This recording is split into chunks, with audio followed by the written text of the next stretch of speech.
Prajwal Revanna pen drive ಕೇಸ್ಗೆ ಒಂದು big twist ಸಿಕ್ಕಿದೆ. ದೇವರಾಜೇಗೌಡ ವಿರುದ್ಧ ಎಸ್ಐಟಿಗೆ ದೂರು ದಾಖಲಾಗಿದೆ. ರಾಜ್ಯ ಪಿಂಜಾರ್ ನದಾಬ್ ಸಂಘದ ಅಧ್ಯಕ್ಷ ಬಶೀರ್ ಅಹಮದ್ ದೇವರಾಜೇಗೌಡರ ವಿರುದ್ಧ ಸೂಕ್ತ ಕ್ರಮವನ್ನು ತೆಗೆದುಕೊಳ್ಳಬೇಕು ಅಂತ ಆಗ್ರಹಿಸಿದ್ದಾರೆ. ದೇವರಾಜೇಗೌಡರೇ ಅಶ್ಲೀಲ ವಿಡಿಯೋನ ಹಂಚಿಸಿದ್ದಾರೆ ಅಂತ ಆರೋಪ ಮಾಡಿದ್ದಾರೆ. ಈ ಹಿಂದೆ ಪ್ರಜ್ವಲ್ ರೇವಣ್ಣ ಅವರ ಮಾಜಿ ಕಾರು ಚಾಲಕ ಕಾರ್ತಿಕ್ ಕೂಡ ಇದನ್ನೇ ಹೇಳಿದ್ರು. ನನ್ನ ಬಳಿ ವಿಡಿಯೋ ಇದ್ದಾಗ ಅವುಗಳನ್ನು ದೇವರಾಜೇಗೌಡರಿಗೆ ಕೊಟ್ಟಿದ್ರು ಅಂತ. 2 ವರ್ಷಗಳಿಂದ ದೇವರಾಜೇಗೌಡರ ಬಳಿ ವಿಡಿಯೋಗಳಿದ್ದಾಗ ಅವರು ಯಾಕೆ ಪೊಲೀಸರಿಗೆ ಕೊಡಲಿಲ್ಲ? ಬಶೀರ್ ಅಹಮದ್ ಈ ಪ್ರಶ್ನೆಯನ್ನು ಮಾಡಿದ್ದಾರೆ. 2 ವರ್ಷಗಳಿಂದ ನನ್ನ ಬಳಿ ಪೆನ್ ಡ್ರೈವ್ ಇದೆ ಅಂತ ಹೇಳಿದ್ರು, ಅದನ್ನು ಯಾಕೆ ಅವತ್ತು ಠಾಣೆಗೆ ಕೊಟ್ಟು ದೂರು ಕೊಡಲಿಲ್ಲ? ಅವರೇ ಪೆನ್ ಡ್ರೈವ್ನಲ್ಲಿರುವಂತಹ ದೃಶ್ಯವನ್ನು ಲೀಕ್ ಮಾಡಿರಬಹುದು. ಬಶೀರ್ ಅಹಮದ್ ಅವರ ಮಾತಿದು. ಒಂದು ವೇಳೆ ಅವತ್ತೇ ಅವರು ಪೊಲೀಸರಿಗೆ ದೂರು ಕೊಟ್ಟಿದ್ರೆ ಹೆಣ್ಣು ಮಕ್ಕಳ ಮಾನ ಮರ್ಯಾದೆ ಉಳಿತಾ ಇತ್ತು. ಹೀಗಾಗಿ ದೇವರಾಜೇಗೌಡರ ವಿರುದ್ಧ ಸೂಕ್ತ ಕ್ರಮವನ್ನು ಕೈಗೊಳ್ಳಬೇಕು ಅಂತ ಬಶೀರ್ ಅಹಮದ್ ಆಗ್ರಹಿಸಿದ್ದಾರೆ. ಮತ್ತೊಂದು ಆರೋಪ ಮಾಡಿದ್ದಾರೆ. ದೇವರಾಜೇಗೌಡರೇ ಈ ದೇವರಾಜೇಗೌಡ ವಿರುದ್ಧ ಎಸ್ಐಟಿಗೆ ದೂರನ್ನು ಕೊಟ್ಟಿದ್ದಾರೆ ರಾಜ್ಯ ಪಿಂಜಾರ್ ನದಾಬ್ ಸಂಘದ ಅಧ್ಯಕ್ಷರು.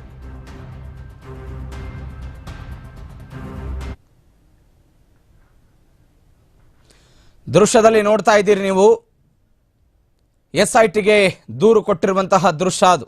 ಆ ಪ್ರತಿಯನ್ನು ನೋಡ್ತಾ ಇದ್ದೀರಿ ನೀವು. ರಾಜ್ಯ ಪಿಂಜಾರ್ ನದಾಬ್ ಸಂಘದ ಅಧ್ಯಕ್ಷ ಬಶೀರ್ ಅಹಮದ್ ಈ ದೂರನ್ನು ಕೊಟ್ಟಿದ್ದಾರೆ. ಅವರ ಆರೋಪ ಏನು ಅಂತ ಹೇಳಿದ್ರೆ, ದೇವರಾಜೇಗೌಡರ ಕಡೆ 2 ವರ್ಷದಿಂದ ಆ ಅಶ್ಲೀಲ ವಿಡಿಯೋಗಳು, ಪೆನ್ ಡ್ರೈವ್ಗಳು ಇತ್ಯಾದಿ ಇದ್ದಾಗ ಅವರು ಯಾಕೆ ಅದನ್ನ ಪೊಲೀಸ್ ಸ್ಟೇಷನ್ಗೆ ಹೋಗಿ ಕಂಪ್ಲೇಂಟ್ ಮಾಡಲಿಲ್ಲ, ಕೇಸ್ ಮಾಡಲಿಲ್ಲ? ಇಂಥ ವಿಡಿಯೋಗಳು ಬಂದಿದೆ, ಹೀಗಾಗಿದೆ ಅಂತ ಅವತ್ತೇ ಹೇಳಿದ್ರೆ ಯಾರದು ತಪ್ಪಿತ್ತು ಅವರ ವಿರುದ್ಧ ಪೊಲೀಸರು ಕ್ರಮ ಕೈಗೊಳ್ತಿದ್ರಪ್ಪ. ಯಾಕೆ ಇವತ್ತು ಈ ವಿಡಿಯೋಗಳು ಲೀಕ್ ಆಗ್ತಾ ಇತ್ತು? ಈ ವಿಡಿಯೋಗಳು ಲೀಕ್ ಆಗಿದ್ರಿಂದ ಮಹಿಳೆಯರ ನಾಚಿಕೆ ಪಡುವಂತಾಗಿದೆ, ಅಸಹ್ಯ ಆಗಿದೆ, ಮರ್ಯಾದೆ ಹೋಗಿದೆ. ಇವುಗಳನ್ನ ವೈರಲ್ ಮಾಡಿರುವುದು ದೇವರಾಜೇಗೌಡರೇ. ಹೀಗಾಗಿ ಅವರ ವಿರುದ್ಧ ಕ್ರಮ ಕೈಗೊಳ್ಳಬೇಕು ಅಂತ ಬಶೀರ್ ಅಹಮದ್ ಆಗ್ರಹಿಸಿದ್ದಾರೆ.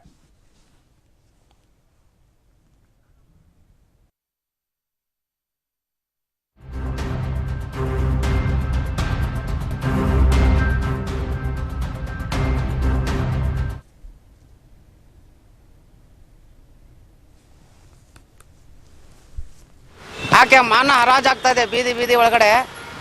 ನಾವು ನಮ್ಮ ಭಾರತ ಮಾತೆಯ ಹೆಣ್ಣು ಒಂದು ಸ್ತ್ರೀ ಯಾಕೆ ಮಾನ ಹರಾಜಾಗ್ತಾ ಇದೆ ಬೀದಿ ಬೀದಿ ಒಳಗಡೆ. ನಾವು ಸಂಘಟನೆಗಳೆಲ್ಲ ಇಟ್ಕೊಂಡು ಸುಮ್ಮನೆ ಏನಕ್ಕೆ ಪ್ರಯೋಜನ ಇಲ್ಲ ನೋಡಿ. ತಪ್ಪಿತಸ್ಥರಿಗೆ ಕಠಿಣವಾದ ಶಿಕ್ಷೆ ಆಗಬೇಕು. ಯಾಕೆ ಶಿಕ್ಷೆ ಆಗಬೇಕು ಅಂತ ಅಂದ್ರೆ, ಮೊದಲೇ 2 ವರ್ಷ 3 ವರ್ಷದಿಂದ ಮೊದಲೇ ಗೊತ್ತಿತ್ತು ಅಂತ ಹೇಳ್ತೆ ಎಲ್ಲ ಮಧ್ಯದಲ್ಲಿ ನಿಮ್ಮ ಮಿತ್ರವರಿಗೆಲ್ಲ ತಿಳಿಸವ್ರೆ. ಒಂದು ಕಂಪ್ಲೇಂಟ್ ದಾಖಲಿಸಿದ್ರೆ ಆ ಹೆಣ್ಮಕ್ಳು ಮಾನ ಮರ್ಯಾದೆ ಎಲ್ಲ ಉಳಿಯದ? ಆ ಹೆಣ್ಮಕ್ಳು ಜೀವನ ಏನೋ ಹಾಳಾತು ಅಂದ್ರೆ ಯಾರು ಆಗ್ತಾರೆ ಅವ್ರಿಗೆ? ಅದಕ್ಕೋಸ್ಕರ ಈ ದಿನ SIT ಮುಖ್ಯಸ್ಥರಿಗೆ ದೂರು ನೀಡಿದ್ದೀನಿ. ಮೇಡಮ್ ಅವ್ರು ಹೇಳಿದ್ರು, ಇಲ್ಲ ಸರ್ ನಿಮ್ಮದು ತಗೊಳ್ತೀನಿ, ನಾನು ತನಿಖೆ ಮಾಡಿಸ್ತೀನಿ ಅಂತ ಹೇಳಿದ್ರು. ಭರವಸೆ ಇದೆ ಅವ್ರ ಮೇಲೆ. ಅವ್ರೇನ ಕ್ರಮ ತಗೊಳ್ಳಿಲ್ಲ ಅಂತಂದ್ರೆ ಇಡೀ ಕರ್ನಾಟಕ ರಾಜ್ಯದಲ್ಲಿ ಏನು ಮಾನ್ಯ ಮುಖ್ಯಮಂತ್ರಿಗಳು, ಉಪಮುಖ್ಯಮಂತ್ರಿಗಳು ಕ್ಯಾಬಿನೆಟ್ ದರ್ಜೆಯ ಸ್ಥಾನಮಾನ, ಹುದ್ದೆ, ಪದವಿಗಳನ್ನ ನಮ್ಮ ಜೊತೆಯಲ್ಲಿ ಶಾಮೀಲಾದ್ರೆ ನಮಗೆ ಕರುಣಿಸ್ತೀವಿ ಅಂತಕ್ಕಂತಹ ಆಮಿಷವನ್ನ ಒಡ್ಡಿದ್ದಾರೆ ಅಂತಕ್ಕಂಥ ಒಂದು ನಿಟ್ಟಿನಲ್ಲಿ ಅವರು ಹೇಳಿಕೆಗಳನ್ನು ಕೊಟ್ಟಿದ್ರು. ಮತ್ತೆ ಇನ್ನೂ ಮುಂದುವರೆದು ಮೋದಿಜಿಯವರು ಮತ್ತು ಅಮಿತ್ ಶಾಜಿರವರು ಮತ್ತು ವಿಜಯೇಂದ್ರಜಿಯವರ ಜೊತೆಯಲ್ಲಿ ಈ ಪ್ರಕರಣಕ್ಕೆ ಸಂಬಂಧಪಟ್ಟಂತೆ ಅವರು ಚರ್ಚೆಗಳನ್ನು ನಡೆಸಿರ್ತೇವೆ ಅಂತಕ್ಕಂಥ ಒಂದು ವಿಚಾರಗಳನ್ನು ಅವರು ಪ್ರಸ್ತಾಪ ಮಾಡಿದ್ರು.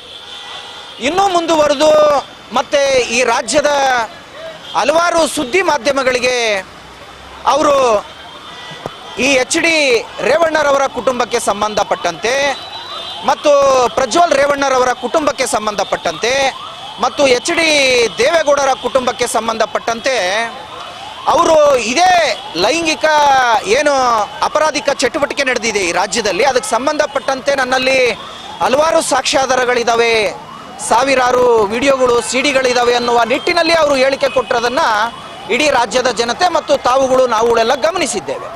ಮತ್ತೆ ಇವಾಗ ವಕೀಲರಾಗಿರ್ತಕ್ಕಂಥ ದೇವರಾಜೇಗೌಡರು ಅಡ್ವೊಕೇಟ್ ಆಗಿರೋದ್ರಿಂದ, ಅವರು ಕಾನೂನಿನ ಜ್ಞಾನ, ಬುದ್ಧಿ, ವಿವೇಕ, ತಿಳುವಳಿಕೆಗಳು ಉಳ್ಳವರಾಗಿರೋದ್ರಿಂದ ಇವಾಗೇನು ಕರ್ನಾಟಕದ ಮಹಿಳೆಯರ, ಹೆಣ್ಣು ಮಕ್ಕಳ ಮಾನ ಮರ್ಯಾದೆ ಅನ್ನುವಂಥದ್ದು ಮತ್ತು ಕರ್ನಾಟಕದ ಮಾನ ಮರ್ಯಾದೆ ಅನ್ನುವಂಥದ್ದು ಏನು ರಾಷ್ಟ್ರ ಮಟ್ಟದಲ್ಲಿ ಮತ್ತು ಅಂತಾರಾಷ್ಟ್ರೀಯ ಮಟ್ಟದಲ್ಲಿ ಇವತ್ತು ಬೀದಿ ಪಾಲಾಗಿದೆ. ಅದನ್ನು ವಕೀಲರಾಗಿರ್ತಕ್ಕಂಥ ದೇವರಾಜೇಗೌಡರು ಪೊಲೀಸರಿಗೆ ಮೊದಲೇ ದೂರನ್ನು ಕೊಟ್ಟು ಅದರ ಬಗ್ಗೆ ಒಂದು ಸಮಗ್ರವಾಗಿರ್ತಕ್ಕಂಥ ತನಿಖೆಯನ್ನು ಮಾಡಿಸಿದ್ದಿದ್ರೆ ಈ ಅಪರಾಧ ಚಟುವಟಿಕೆಯನ್ನು ತಡೆಗಟ್ಟಬಹುದಾಗಿತ್ತು.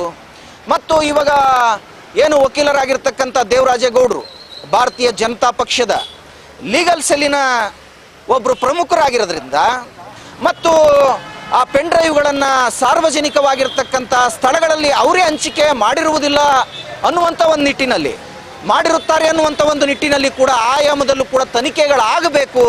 ರಾಜಕೀಯದಲ್ಲಿ ಎಲ್ಲ ಥರದ ಅಪರಾಧಿಕ ಚಟುವಟಿಕೆಗಳು ನಡೆದು ಹೋಗ್ತವೆ, ಆ ನಿಟ್ಟಿನಲ್ಲಿ ತನಿಖೆ ಆಗಬೇಕು ಅಂತಕ್ಕಂತಹ ಒಂದು ನಿಟ್ಟಿನಲ್ಲಿ ಮತ್ತು ಕರ್ನಾಟಕದ ಹೆಣ್ಣು ಮಕ್ಕಳ ಹಿತದೃಷ್ಟಿಯಿಂದ ಈ ದೂರನ್ನ ನನ್ನ ಕಕ್ಷಿದಾರರಾಗಿರ್ತಕ್ಕಂಥ ಬಶೀರ್ ಅಹಮದ್ ರವರು SITಯ ತನಿಖಾ ತಂಡದ ಮುಂದೆ ಇವತ್ತು ದೂರನ್ನ ಕೊಟ್ಟಿದ್ದಾರೆ.